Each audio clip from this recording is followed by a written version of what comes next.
a este encuentro con la santa palabra de Dios. ¡Qué alegría! ¡Qué gozo encontrarnos una vez más! A través de las redes y a través de algunos hermanos que están presentes también para compartir la santa palabra de Dios. Hoy compartimos de nuestro folleto número 313 el tema La venganza, segunda parte. Le pedimos a Dios nuestro Señor que nos dé la gracia de entenderlo, de practicarlo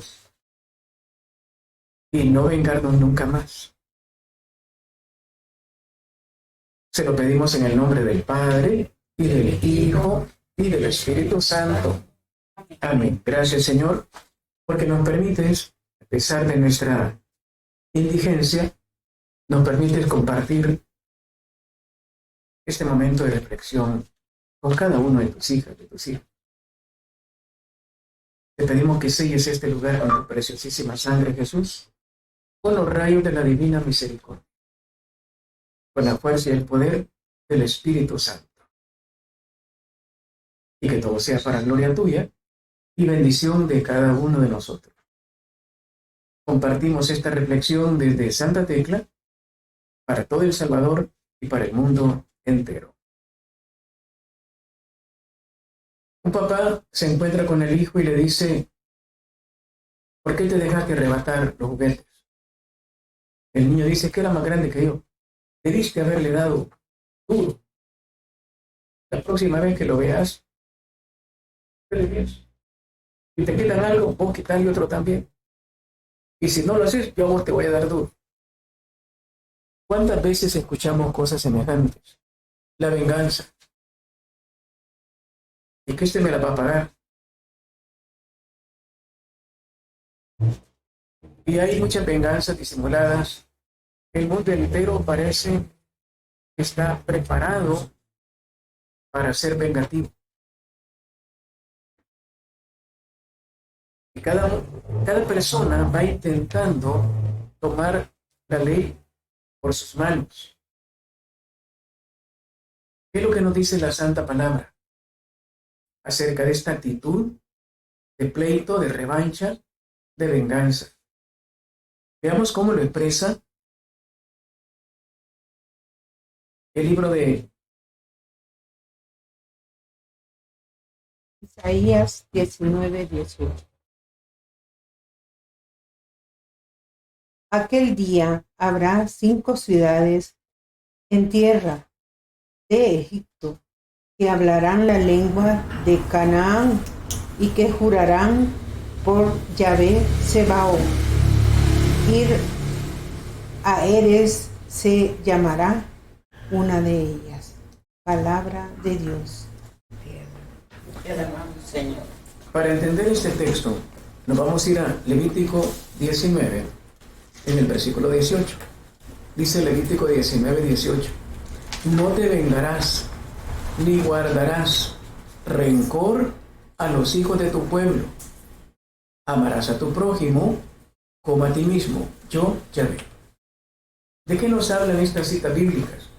De la no venganza, de lugares de asilo para la persona mientras estaba siguiéndole un juicio, para que no se tomara inmediatamente la venganza por mano propia. De esta manera está prohibiendo la venganza, porque la santidad es contraria a la venganza. Veamos un poco el desarrollo. ¿Cómo fue la idea de la venganza? ¿Cómo se fue desarrollando a lo largo de la historia? En primer lugar, veamos qué significa venganza. Devolver mal por mal. Esa es la venganza. Pero en el lenguaje bíblico, la venganza indica cierto restablecimiento de la justicia, una victoria sobre el mal.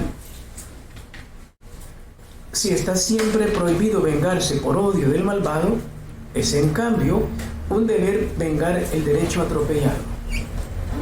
Poco a poco va evolucionando. No solamente está prohibido, pero hay cosas que merecen justicia. El ejercicio de este deber evolucionó a lo largo de la historia. Se le quitó el derecho a la persona para entregárselo a la comunidad. Y sobre todo, al final Dios se revela como el único vengador legítimo. Porque el hombre se venga por enojo, por instinto, por odio, se le traslada a la sociedad, pero también en la sociedad hay problemas. Lo que estamos viendo ahora, cuánta gente puede ser injustamente acusado y llevado a la cárcel. Alguien se vengó, alguien dijo algo, y para mientras investigan, se lo llevan preso. Entonces Dios, viendo este panorama, se revela como el único que tiene derecho a la venganza, porque Él no lo hace por enojo, por odio, lo hace para corregir. El Evangelio de ahora, por ejemplo, ¿de qué nos habla? Ojo por ojo. El Evangelio de ahora dice, ¿por qué miras la pelusa en el ojo ajeno si tú tienes una viga? Estos son detalles de cómo nosotros podemos vengarnos también, haciendo daño a la persona, raja del árbol caído, cuando nosotros somos peores. Nos encanta acusar a los demás, nos encanta hacer pedazos a los demás, sin darnos cuenta que también nosotros tenemos problemas. Lo primero que tenemos que tener claro, el vengador de la sangre. Recordemos que el pueblo de Israel era un pueblo nómada. ¿Qué significa eso? Que no tenían un lugar fijo de residencia. Y los miembros de este clan, no podría ser un pueblo, sino que un clan, debían protegerse y defenderse mutuamente. Por eso, la idea de la venganza original. Porque si no detenían al agresor, el agresor terminaba con todo el clan. Entonces tenían que darle una lección a esa persona o esa tribu que había dañado al pueblo de Israel. Tenían que hacerle frente, pararlo. Y eso estaba bien. Pero en el caso del homicidio, vengador de la sangre, se vengaba el clan dañado matando al asesino. Era necesario, ¿por qué? Porque si no, aquel acababa con todo el clan. Aquí hay una cuestión interesante, la solidaridad. El clan de Israel se mantenía solidario y salían en defensa de la persona atacada dentro del grupo. Una de las cosas claras que tiene el pueblo de Israel es que el odio llena la tierra, porque la tierra es morada de Dios. Y si hay una injusticia, había que quitar la injusticia defendiendo al clan, porque la injusticia daña la tierra entera.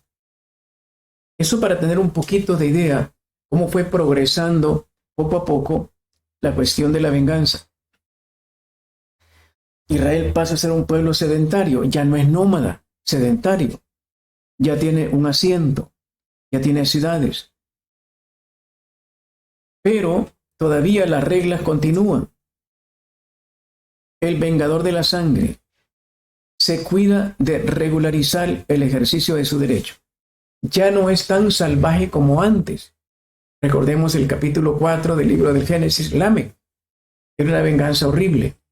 Aquí poco a poco ya en la ciudad hay menos ataques, hay un poco más de pensamiento y las personas ya intentan no ser tan salvajes en su venganza, ser un poco más medidos. Por eso el libro de Levítico nos dice, no te vengarás ni guardarás rencor a los hijos de tu pueblo. Ya hay un pueblo. Hay un pueblo. En primer lugar, no te vengarás ni guardarás rencor a los hijos de tu pueblo. Y se entendió que para los de afuera sí había permiso para vengarnos. Pero poco a poco el concepto va ampliándose. Pueblo de Dios ahora somos todos. Por lo tanto, si la regla se aplica de esta manera. Te vengarás con nadie. Porque ya en el cristianismo hemos aprendido que el pueblo de Dios somos todos. Por lo tanto, la venganza en nuestro tiempo no tiene ningún sentido. Antes, porque pueblo de Israel o pueblo de Dios solamente era Israel. Pero ahora el mundo entero es el pueblo de Dios. Entonces, aplicando correctamente la regla, no hay venganza para nadie en ninguna parte del planeta. Si nosotros lográramos no solamente entender, sino poner en práctica, el mundo sería un lugar de paz. Pero ahora tenemos los países que tienen más bombas atómicas, amenazan al que no tiene o tiene menos bombas atómicas. No importa si está en lo correcto o no, lo importante es que tengo más bombas atómicas que tú. Te metes conmigo, te aplasto. Todavía hoy, en el 2022, las cosas están muy mal. Porque la justicia de Dios, la justicia de Yahvé, como lo entiende y la aplica Jesucristo, todavía no ha llegado a todas partes, incluyendo nuestros grupos. Todavía nos vengamos. Todavía levantamos la voz, aplastamos al otro con el tono de voz. Todavía lo estamos haciendo. Claramente el texto no hay venganza y no se puede guardar rencor, porque se pueden hacer las dos cosas. No me vengo de la persona, pero le guardo rencor. Las dos cosas están prohibidas. No me puedo vengar, hacer un acto, pero tampoco puedo guardar dentro de mí ningún resentimiento. Sobre todo el Evangelio reciente nos va a hablar de eso. Mateo 6:15. Si tú no perdonas, mi Padre no perdona. Rencor no vale, no funciona. Y todavía hay muchos de nosotros que sí guardamos rencor. Y las personas cuando dicen, ¿por qué Dios no me escucha? ¿Por qué Dios no me bendice? El rencor. El Padre no puede hacer nada si la persona tiene rencor contra alguien. Eso para ampliar un poquito el libro de Levítico. Pero veamos otro texto, la primera de Samuel 24:12. Primera de Samuel 24:12. Primera de Samuel 24:12. Mira, Padre mío, mira la punta de tu manto en mi mano. Si he cortado la punta de tu manto y no te he matado, reconoce y mira que no hay en mí camino, maldad ni crimen, ni he pecado contra ti. Mientras que tú me pones insidias para quitarme la vida. Palabra de Dios. Te alabamos. ¿De qué nos habla este texto? Es una escena bien interesante. ¿Qué texto leyó la hermanita? Era el primero de Samuel 24:12. Toda la sección se llama David perdona a Saúl. ¿Cómo se llama? David perdona a Saúl. Saúl lo anda buscando para matarlo. ¿Y por qué lo anda buscando para matarlo? Porque le tiene envidia. ¿Y por qué le tiene envidia? Porque la gente está aclamando más a David que a Saúl. Saúl es el rey. David es un recién llegado. Pero David sale huyendo y la escena es un poco pintoresca. Entró Saúl a hacer sus necesidades en una cueva. Dejó el manto, se quita el manto, entra en la cueva y le dicen los amigos de David, mira lo que está pasando. Saúl acaba de entrar y dejó el manto. Atraviésalo con la lanza. Y David, no, es un ungido de Dios, no le puedo hacer eso. Pero llega, le corta un pedacito al manto y se retira. Y se va enfrente y le dice, Saúl, mira, ese es un pedazo de tu manto, te pude haber matado. pero no lo hice porque eres un ungido de Dios. No lo mató no porque no tuviera oportunidad, es que respeta las reglas de Dios. Es un ungido de Dios, no le voy a hacer daño. Esto nos tendría que hacer pensar, ¿por qué no nos vamos a vengar a nosotros? Porque a Dios no le gusta. No es por ninguna otra razón, es porque Dios no lo permite. Y David aquí va a crecer bastante porque precisamente va a perdonar la vida de Saúl teniéndolo. Saúl estaba desarmado, no tenía ni el manto, no tenía espada, no tenía nada para defenderse. Era fácil matarlo, aunque era un grandote sí, pero era fácil matarlo. Pero David le perdona la vida. Eso nos tiene que llevar al pensamiento. Una persona no vengativa le perdona la vida al que le está buscando hacer mucho daño. Queridos hermanos, es una escena muy hermosa, muy emocionante, como el David, que todavía no es rey, le ha perdonado la vida a Saúl, pudiendo haberlo hecho. Es lo que nosotros hoy tenemos que aprender.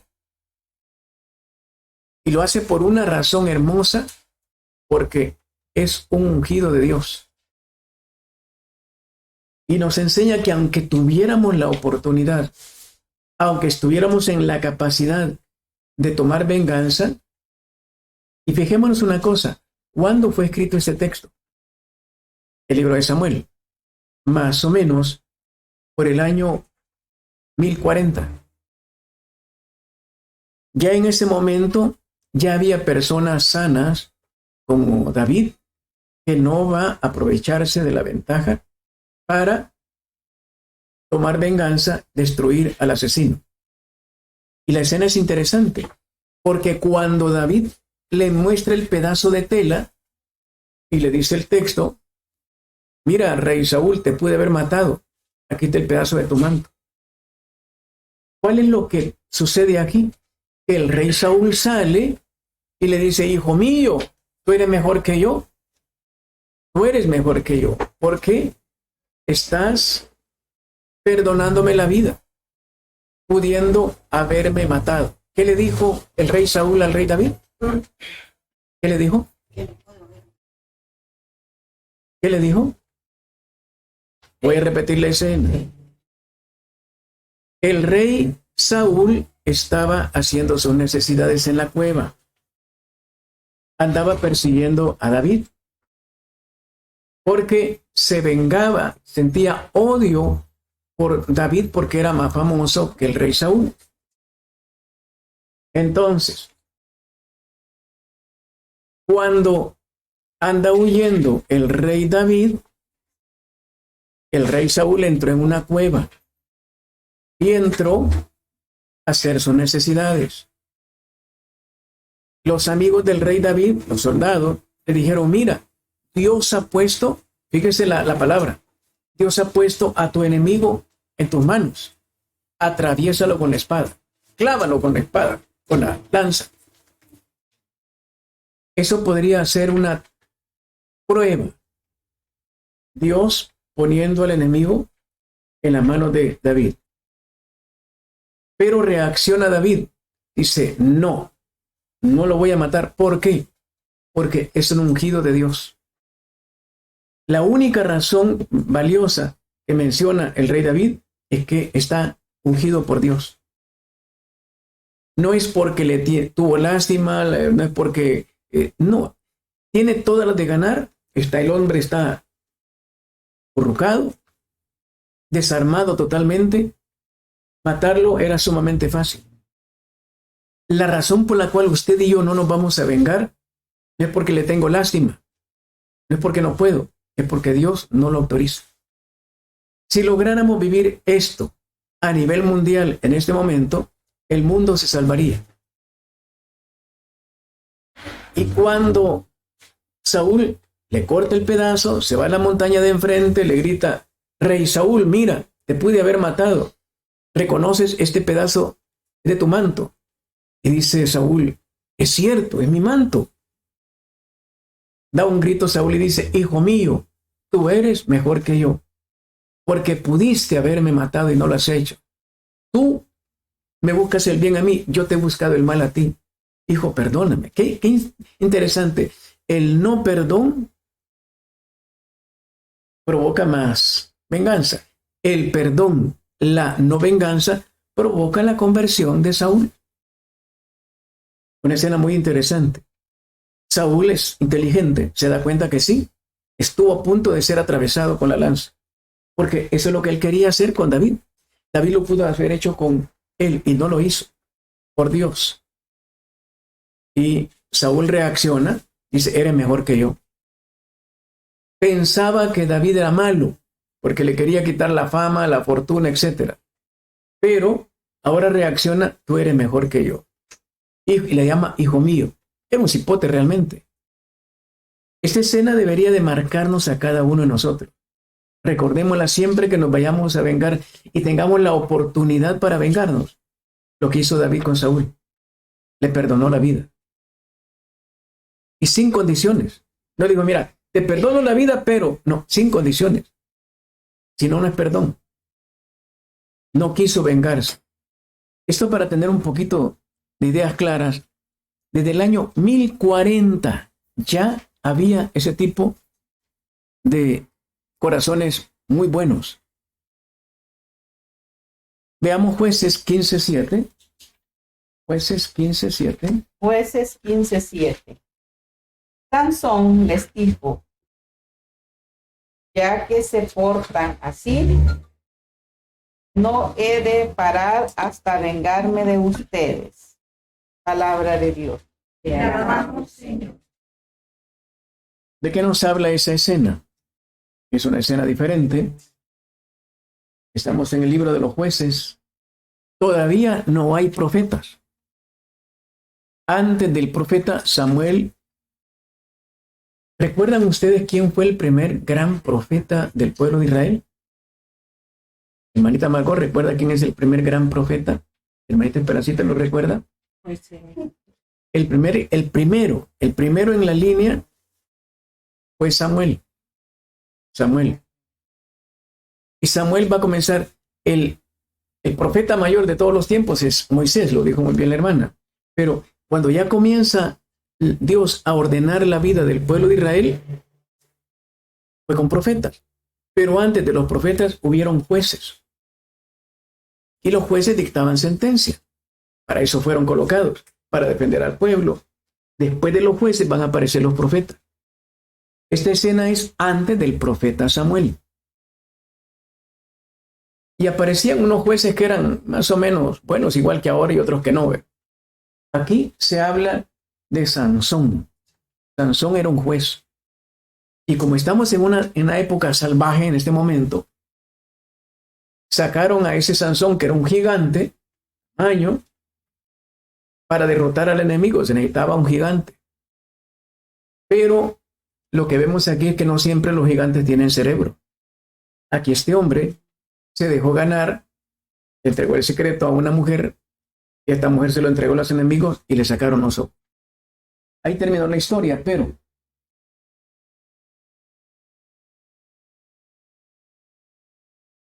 Sansón se da cuenta de cómo lo persiguen los filisteos. Y dice Sansón, ya que se portan así, no he de parar hasta vengarme de ustedes. Y les midió las costillas, causándole un gran estrago. Era el tiempo en que la venganza se permitía. ¿Por qué? Porque si no, lo mataban. De hecho, le sacaron los ojos a Sansón.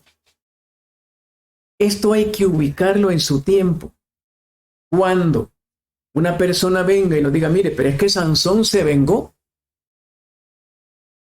Hay que decirle, mire, momento, ¿de qué época estamos hablando? Porque si no entendemos esto, un hermano viene y nos dice, pero Sansón se vengó. Sí, pero ¿cuándo? Antes del profeta Samuel. Ya cuando aparece el profeta Samuel, ya comienza a bajar, aparece el rey David con una no venganza. Cuando una persona es vengativa, está en el tiempo de Sansón, en el tiempo que usan el cuerpo, la fuerza bruta, para aplastar a la otra persona. Pero Jesús, por ejemplo, ¿cuánto medía Jesús? 1,70. 1,70 según algunos videntes, 1,80 según la Sábana Santa. No era un gigante. Y no vino con una fuerza de Sansón. Ha superado totalmente lo que aparecía en el Antiguo Testamento. Para ser un grande no necesitas tener tamaño cuerpo y tamaña fuerza, sino tener un gran corazón. Y Jesús va a salvar al mundo, no haciéndole daño a nadie. Esto lo tenemos que tener bien claro para no cometer error, porque mucha gente se basa en el Antiguo Testamento, pero lo que no recuerda o no entiende es que eran épocas diferentes. O matabas o te mataban. La gente no entendía de valores morales, de reglas universales, no entendía. Estamos hablando de pueblos salvajes. Ahí era el que mata vive, el que no mata se muere. Cuando van entrando los pueblos de Egipto, van entrando a la tierra de Canaán, eran pueblos no solamente salvajes, sino satánicos. Sacrificaban a los dioses, a los demonios. Por lo tanto, si veían unas personas, un grupo, y lo van a capturar, es para matarlo. No solamente para hacerlo esclavo, sino para matarlo. Porque eran sus enemigos. Entonces, estos tenían que defenderse matando también. Para entender por qué el pueblo, el Dios del Antiguo Testamento era tan sangriento. Era una época necesaria. Pero ahora no estamos en esa época. Veamos otro texto. El libro del Eclesiástico. Oigamos qué hermoso esto. Eclesiástico 28:1. El vengativo sufrirá la venganza del Señor, que llevará cuenta exacta de sus pecados. Palabra de Dios. ¿De qué nos ha hablado el texto? El vengativo su venganza. Toda la sección aquí en el libro del Eclesiástico se llama el rencor. ¿Cómo se llama? El rencor. El vengativo sufrirá la venganza del Señor. Es exactamente el evangelio de ahora. Y si unimos el evangelio de ahora, ¿qué capítulo es el evangelio de ahora? Mateo 7, del 1 al 5. Lo unimos con Marcos 4:24. Dice: con la misma vara que midas se te medirá, y con intereses. Eso lo dice Marcos 4:24. Unimos los dos y sacamos un texto más profundo. Dios no solamente te va a castigar de la manera que tú lo hiciste, sino con intereses. Y dicen los doctores de la iglesia, los intereses es una cosa más grande que el capital, porque llega hasta el fin del mundo. Por lo tanto, cada vez que yo hago una cosa de esas y no me arrepiento a tiempo, me espera una larga condena.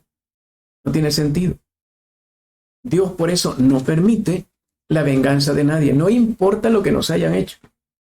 Jesucristo en la cruz es Dios, el Dios creador universal, y está perdonando a todos. Y lo están matando de una manera salvaje. Sin embargo, Él nos ama tanto que nos está perdonando a todos. Si todos en esta comunidad, en este ministerio, en este paisito, nos amaran de esa manera, no habría problemas. El vengativo sufrirá la venganza, y la venganza de Dios es durísima. No es la venganza de un hombre. La venganza de Dios no tiene límites. Una cosa tremenda. Que llevará cuenta exacta de sus pecados. A lo mejor yo me vengo por alguna cosa que me hicieron, pero Dios sabe muchísimo más exactamente todos mis errores. Y si yo me he vengado por alguna cosa que me deben, por una cosa que me hicieron, Dios se va a vengar por todo lo que yo le he hecho a Él. Salgo perdiendo. Salgo perdiendo porque la parábola del capítulo 18 de San Mateo Dios le perdonó al empleado, le debió una gran cantidad, pero este no quiso perdonar a su hermano que le debía una tontería. Nosotros somos así. Le debemos una cantidad infinita y él nos perdona, pero con intención de que perdonemos. No, entonces vamos a pagar todo que nunca lo vamos a terminar de pagar. No tiene cuenta ser vengativo. Darle poniendo el dedo a los demás no tiene ningún sentido. ¿Por qué lo hacemos? Andar hablando mal de los demás. Una manera muy sutil de vengarnos. Hablamos mal, murmuramos, criticamos. Con eso nos sentimos, mira niña, yo me quiero desahogar con vos. Te voy a contar todo lo que esa persona es. Mira, no se lo voy a contar a nadie, pero es que yo quiero desahogarme. Una manera de vengarse. Una manera muy fina de vengarse. Ah, de verdad, no. Ay, qué barbaridad, niña. Yo no lo había pensado, pero sí, ¿verdad? Qué mala persona es. Sí, niña, vos cuídate, niña. Ya estuvo, ya me vengué. Y esta se lo va a contar a otra, y esta se lo cuenta al otro.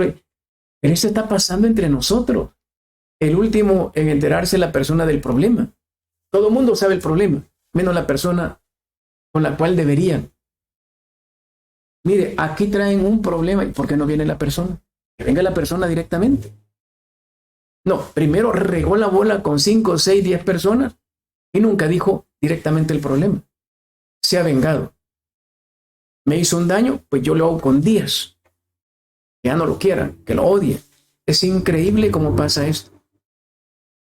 Lo que no tenemos en cuenta, llevará cuenta exacta a cuánto se lo contaste a 10. Vas a pagar por 10. Tu pecado más 10 veces. Increíble. Dice don Bosco, si yo hago un libro de pornografía, me arrepiento, Dios me perdona, pero ese libro sigue circulando. La cuenta que llega hasta el final de los tiempos va a ser mía. Es terrible. Y todo lo que se hayan perdido por ese libro va a ser mía. Cuenta enorme. Si todos tuviéramos bien claro a cuánto se lo contaste, cuánto daño has hecho.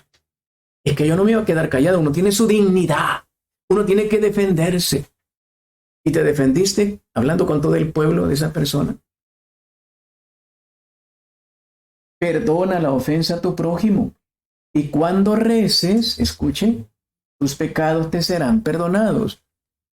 San Marcos 11:4 dice, cuando te pongas de pie para orar, perdona, si no tu oración no sirve. ¿Por qué la gente dice, pero es que a mí Dios no me escucha? ¿Y usted ha perdonado? Entonces se nos olvida, lo vemos tan normal el vengarnos, que dice, no, pero sí, ¿a maneras? No, tiene que estar limpio para que tu oración funcione. Veamos otro texto. Eso es la prohibición de vengarse. Entremos a otra sección, el llamamiento de la venganza, Proverbios 22, 22. 22 Proverbios. Proverbios 22. No digas, vengaré mi daño. Confía, Yahvé, y te salvará. Palabra de Dios. Vamos a encontrar esta idea repetida una y otra vez.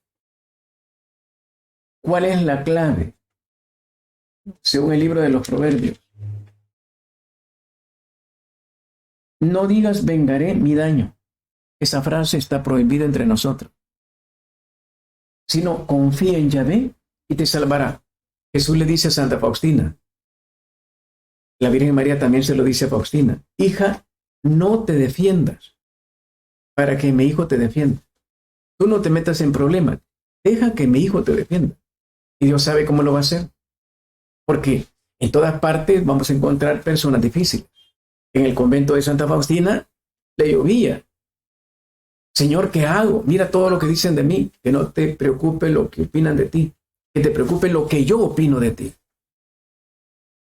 Pero mira, Señor, no te vengan. Yo lo haré por ti. Qué hermoso que Dios salga en tu defensa. Qué hermoso. Así tú no te metes en problemas. A ese nivel deberíamos llegar todos. Pero no, la gente también utiliza esta forma. Está bien, no me voy a vengar, pero con Dios la va a pagar. Es una manera también muy fina de vengar, ¿no? Está deseando que le vaya muy mal, que Dios castigue a esa persona. Simplemente Señor, perdona a esa persona. Cuando Dios iba a destruir Rusia en 1936, Faustina le rogó que no lo hiciera, sabiendo todo el daño que estaba haciendo Rusia y que iba a hacer después. Jesús se molesta y le dice, hija, no me estés agarrando las manos. Quiero destruir esa nación, ya no lo soporto. Qué gran poder tenía Faustina que detuvo la destrucción de Rusia. No sé si algún día Rusia le va a dar las gracias a Faustina porque no fueron destruidos. En el 36 tuvo que haber sido destruido Rusia. Ya no soporta esta nación porque han sacado a Dios de sus fronteras. Pero hubo una persona con un gran corazón. Eso lo hizo varias veces. Con Polonia lo hizo también Faustina. Hija, voy a destruir la ciudad más bella de Polonia. Es una Sodoma y Gomorra. Y comienza Faustina a llorarle, no, Señor, ¿qué puedo hacer? Únete a mi madre en 7 misas, yo veré, no te prometo nada, yo veré lo que pueda hacer. En la 5ª misa le dice, he visto tu sacrificio, no solamente oración, nos estamos equivocando en eso, no, oración y sacrificio. He visto tu sacrificio tan puro que no solamente no voy a destruir la ciudad más bella, sino que la voy a bendecir. Imagínense qué hermoso, en vez de destrucción, bendición. Pero hay alguien que tiene que sacrificarse. Eso es lo que se nos pide a nosotros ahora. No solamente no vengarnos, sino sacrificarnos para que la persona, el grupo, sea bendecido. Tenemos que alcanzar esos niveles. No solamente, está bien, soy de Cristo María, no me voy a vengar. No has hecho todo lo que se te encargó. Tienes que suplicar que Dios perdone. Pero si lo dice el capítulo 5 de San Mateo, ruega por los que te persiguen. La gran pregunta, los hermanos de Capilla lo estarán haciendo, los hermanos de Sanación lo estarán haciendo, los hermanos dirigentes lo estarán haciendo. ¿Están rogando por aquellas personas que hacen la vida de cuadritos? ¿O solamente nos estamos reprimiendo? No, tenemos que no vengarnos, qué bueno, y lo hacemos en el nombre de Dios. Pero además de eso, le suplico, Señor, bendice a esa persona, bendice ese grupo. Es lo que se nos pide ahora. Es lo que hizo Jesús en la cruz. Padre, perdónalos. Y el perdón de Dios significaba bendición. Eso para tener claro, la clave es confiar en Dios. No que Él va a ajustar cuentas con la persona. Ojalá que no le ajuste ninguna cuenta. Los grandes santos, recordamos el protomártir de la iglesia cristiana. ¿Quién es? ¿Recuerdan? El protomártir. San Esteban, muy bien. Diácono. San Esteban, ¿qué es lo que dijo San Esteban? Señor, no les tengas en cuenta este pecado. Y mire qué hermoso mencionar ese detalle. Esa oración tan hermosísima de San Esteban, le doblaron las rodillas a puras pedradas. Debe ser muy doloroso. Pero esa oración fue tan pura que logró la conversión de San Pablo. Nada menos, mire la oración. Cuando tú no te vengas, Dios puede convertir a un San Pablo, a un Saulo en un San Pablo.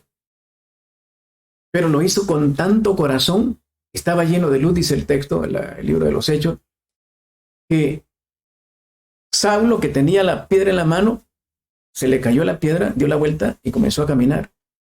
Y hay una película muy interesante, a veces hay películas interesantes. Cuando él bota la piedra y comienza a caminar, Saulo, Saulo, ya no quiso quedarse en el lugar donde estaba matando. Él piensa, ese hombre es mejor que yo, ese hombre es mejor que yo. Se da cuenta, era inteligente, Saulo, se da cuenta que ahí hay algo mejor. Bota la piedra y se va. Y comenzó la conversión de Saulo. Cuando yo pido bendiciones por mis atacantes, Dios va a aplicar conversión en los demás. Imagínense si se aplicara eso con los matrimonios, si se aplicara eso en las comunidades. No solamente no me vengo, sino pido perdón por esas personas. Ruega, si dice Jesús, ruega por tus perseguidores. Como que nunca hubiéramos estudiado Biblia. Como que es primera vez que lo estamos estudiando, ¿verdad? Porque lo que estamos viendo en la calle es al que es tonto ni Dios lo quiere. Así dicen la gente mal pensada. No, aquí sálvese quien pueda. Hay que pasarse llevando a quien se deje. Es increíble la falta de formación que tenemos. Veamos otro texto, Jeremías. Jeremías 15:15. A ver, Jeremías 15:15. Tú lo sabes. Yahvé, acuérdate de mí, visítame y véngame de mis perseguidores. No por alargar tu ira sea yo arrebatado.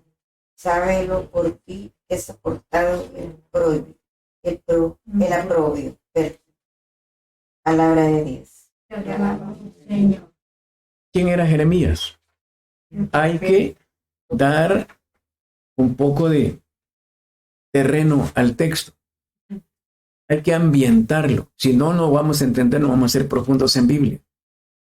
Jeremías, ¿cuándo surge Jeremías? Es un profeta, claro que sí. En el año 630 a.C. ¿Y para qué lo hizo surgir Dios? Porque hay una razón para todo. Para convencer al pueblo de Israel que cambiara, porque no quería mandarlo a Babilonia como esclavo. ¿Y qué pasó con el pueblo de Israel con respecto a Jeremías? Le hicieron la vida de cuadritos. Tanto que Jeremías va a decir una frase muy dura en el capítulo 17, maldito el día en que yo nací. Va a estar diciendo cosas muy fuertes, Jeremías. Está muy mal. Dice en el capítulo 20, versículo 14, maldito el día en que nací, el día que me dio a luz mi madre, no sea bendito. Ando por una crisis horrible. Maldito aquel día que felicitó a mi padre diciendo que ha nacido un hijo varón y lo llenó de alegría. Sea el nombre semejante a las ciudades que destruyó Yahvé sin que le pesara. ¿Por qué ha caído en esa tristeza, desesperación, una depresión horrible? Es un ungido. Desde el vientre materno Dios lo escogió para ser profeta. ¿Pero por qué llega esto? Porque el ataque del pueblo de Israel era tan duro, cada vez que lo miraban, denle de golpe, mire, ahí viene ese evidente, denle golpe, acabemos, hombre. Era una cosa, nomás se paraba en la puerta y empezaban las pedradas, una cosa horrible. El pobre chico llega un momento en que ya no soporta. ¿Para qué? ¿Para qué me crearon? Solo para que estén riendo. Hasta canciones le habían hecho, dice el texto. Canciones donde se burlaban de él. La profesión de profeta es una de las más duras. Si no, pregúntele a Jesús, a Juan Bautista. Sin embargo, él cae en esa crisis. Estamos hablando del año 630. Cae en esa crisis precisamente. Tú lo sabes, Yahvé, acuérdate de mí, visítame. Porque dice, acuérdate, da la impresión de que en un momento Dios se había alejado o él no lo sentía. Y Dios permite eso para ver qué tan fieles somos. Porque hay gente que se acostumbra a estar teniendo visiones. Cuando no tiene visiones, se siente mal. Es cuando más está creciendo. Las visiones son caramelitos de Dios. Pero después quiere que caminemos en fe. Lo dice el Evangelio de Juan. Dichoso aquel que no depende de verme, de sentirme. Te lo dice a Tomás. Acuérdate de mí, visítame. Pero ese acuérdate, venga a defenderme. Venga a darle duro a estos. Y véngame de mis perseguidores. Claro, cayó en una depresión tan horrible que lo que se le ocurre es, Señor, ven y mata a estos. Uno puede pensar, ¿un profeta de Dios diciendo esto? Sí.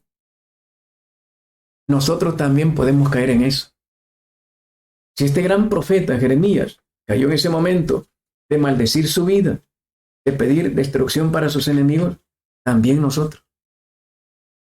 Revisemos. No por alargar tu ira sea yo arrebatado. Sábelo, por ti he soportado el oprobio. ¿Qué significa la palabra oprobio? Significa burla, desprecios, humillaciones. La grandeza del texto es que, Señor, por ti lo he hecho. Por nadie más. Claramente, Jeremías, hay un momento en el libro de Jeremías que él está a punto de decir ya no. Y Dios le dice, yo te respeto. No quieres seguir, te respeto. Pero deberías continuar. Está bien, dice, porque hay un momento en que dice ya no. Juan es muy humano.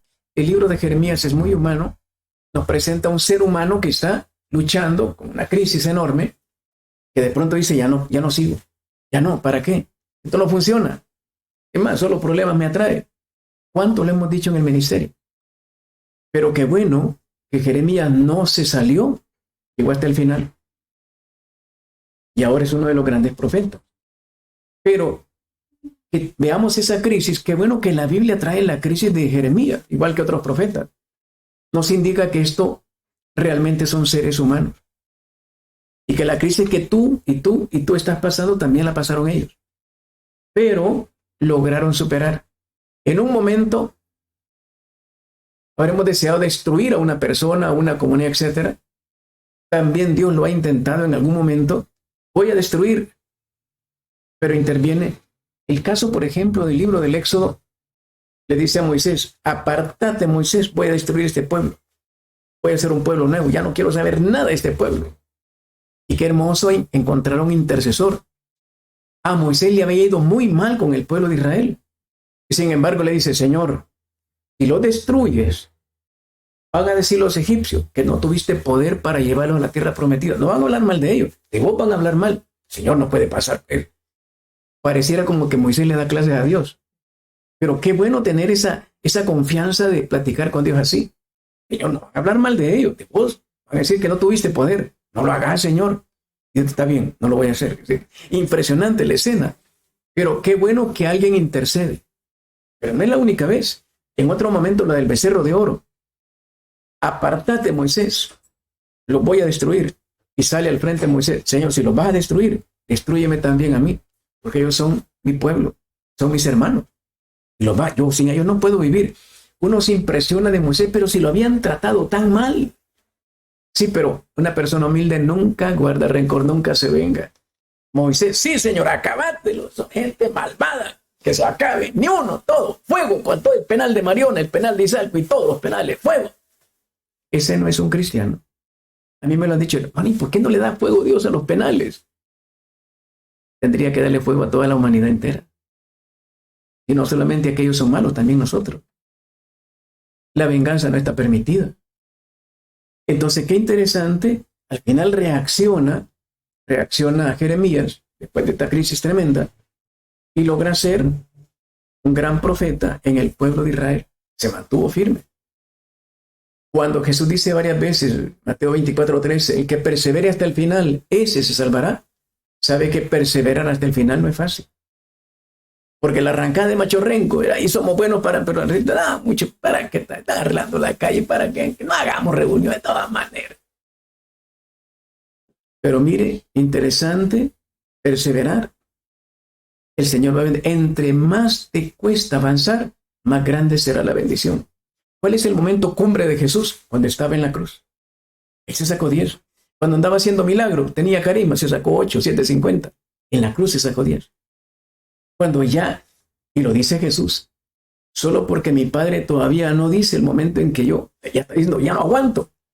Porque mi Padre no ha dicho el momento en que yo termine esto, tengo que continuar. O sea, él ya no aguanta, como hombre, ya no aguanta.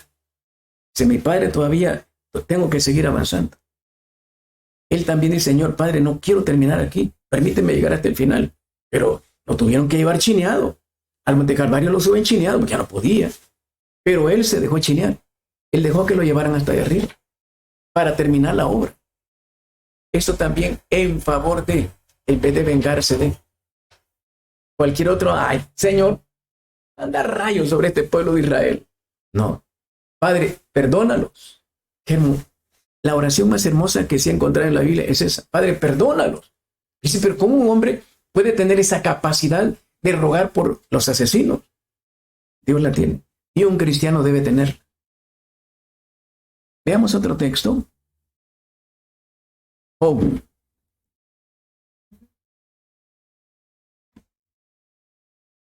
Job 19:25.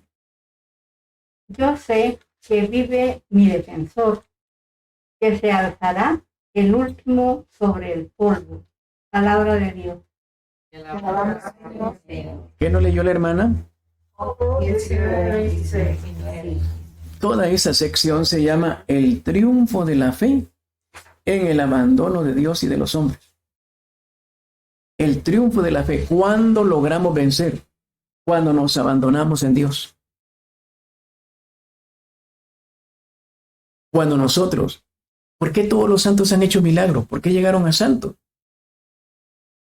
Porque vieron el Padre Nuestro.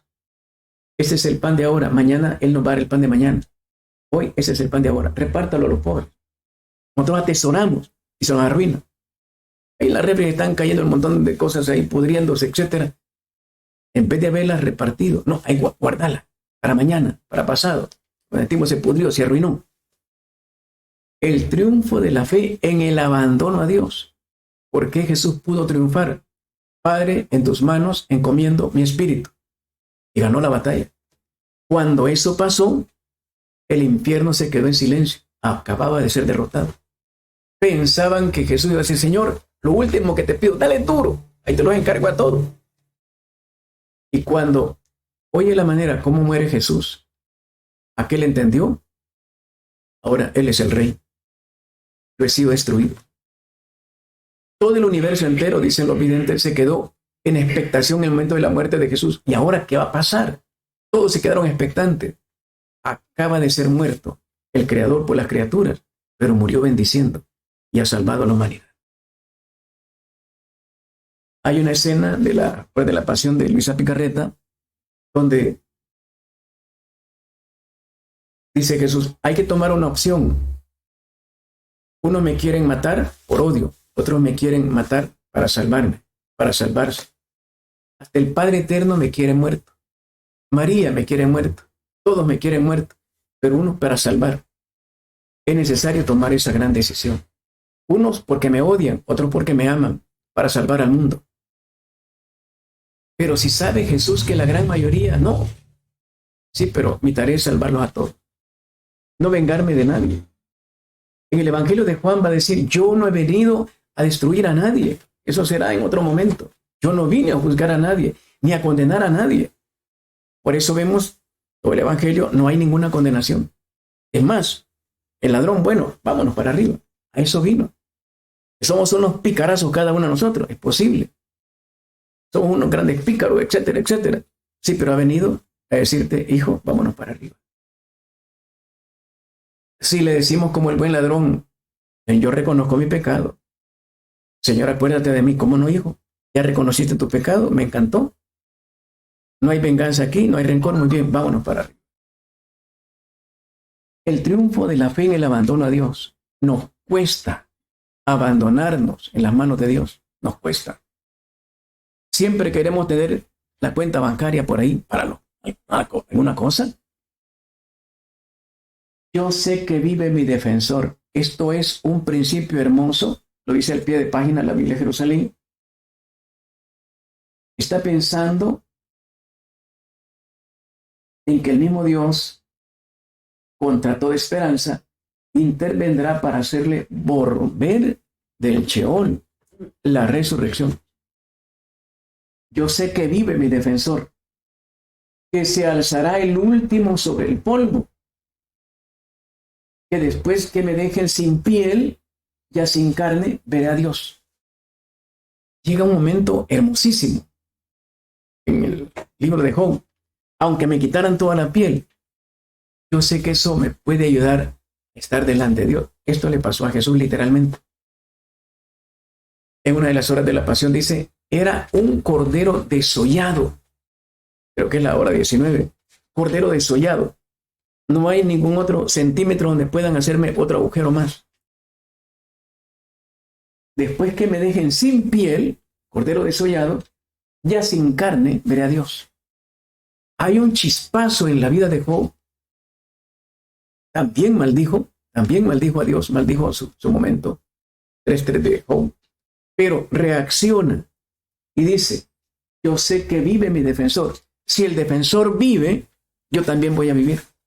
Y no importa que me quiten hasta la piel. Se alzará el último sobre el polvo. Aunque estuviera muerto, Él me va a levantar. Esto es hermoso. Pero para que eso pase, si leemos despacio hacia atrás, Él ha decidido no vengarse de nadie. Maldecía ese tu Dios, mira cómo te tiene, le dijo la mujer. O sos un gran pícaro, le dijeron los amigos. Mira, ¿qué tal si Job hubiera deseado venganza contra esta gente, contra esa mujer? No dice esta frase. En la grande crisis del mundo que todos tenemos, si nosotros logramos no vengarnos, la luz de Dios vendrá. Y aunque esté terminado, enfermo, tuberculoso, gastritis, cáncer, lo que sea, Dios nos va a levantar. Pero si hemos decidido no vengar, Jesús muere en la cruz y el Padre lo levantó. Eso es lo que Dios espera hacer con cada uno de nosotros. Resumiendo, 2 secciones hemos tratado de compartir. La sección A, prohibición de vengarse. Es lo primero que vimos en Levíticos, Samuel, Jueces, Eclesiástico. Y hemos visto una cosa interesante, el perdón es universal. No es solamente para una persona, para un grupo, es para todos, porque Dios está en todos.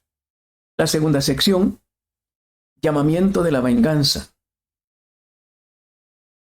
Sí, Jeremías pide venganza, pero llega un momento en que, como Job, ya no se venga, y entonces encuentra el gran chispazo de Dios. Las personas pacíficas, perdonadoras, no vengativas, son las que más crecen. Hoy tendríamos que pensar nosotros por qué nos hemos quedado un poquito atrasados. ¿Por qué no vamos avanzando como deberíamos avanzar? Habría que ver no cómo nos ha ido en la vida, sino cómo estamos perdonando a todos. No importa si nos ha pasado como a Job, nos han hecho la vida de cuadrito. Entre más grande sea el insulto, más grande debe ser el perdón y más grande es la bendición de Dios. Por lo tanto, quejarnos para nada. Orar por nuestros atacantes, pidiendo bendición para ellos. Y seguro que el Señor, igual que a Job, como lo acabamos de ver, nos dará un luzazo. Nos da una seguridad, una fe, una esperanza. Yo sé que voy a estar con él. La carta a los Macabeos, el libro de los Macabeos, habla muy bien de eso. No importa que me estés destruyendo, dice uno de los 7 hermanos. Yo sé que voy a resucitar. En cambio, tú te vas a ir al infierno. Muere, el chico muere, sabiendo, creyendo que en verdad él va a ser resucitado. La persona no vengativa va a resucitar para vida. La persona vengativa va a resucitar para muerte eterna. ¿Cuál va a ser nuestra actitud ahora? Revisémonos a la luz del Espíritu Santo.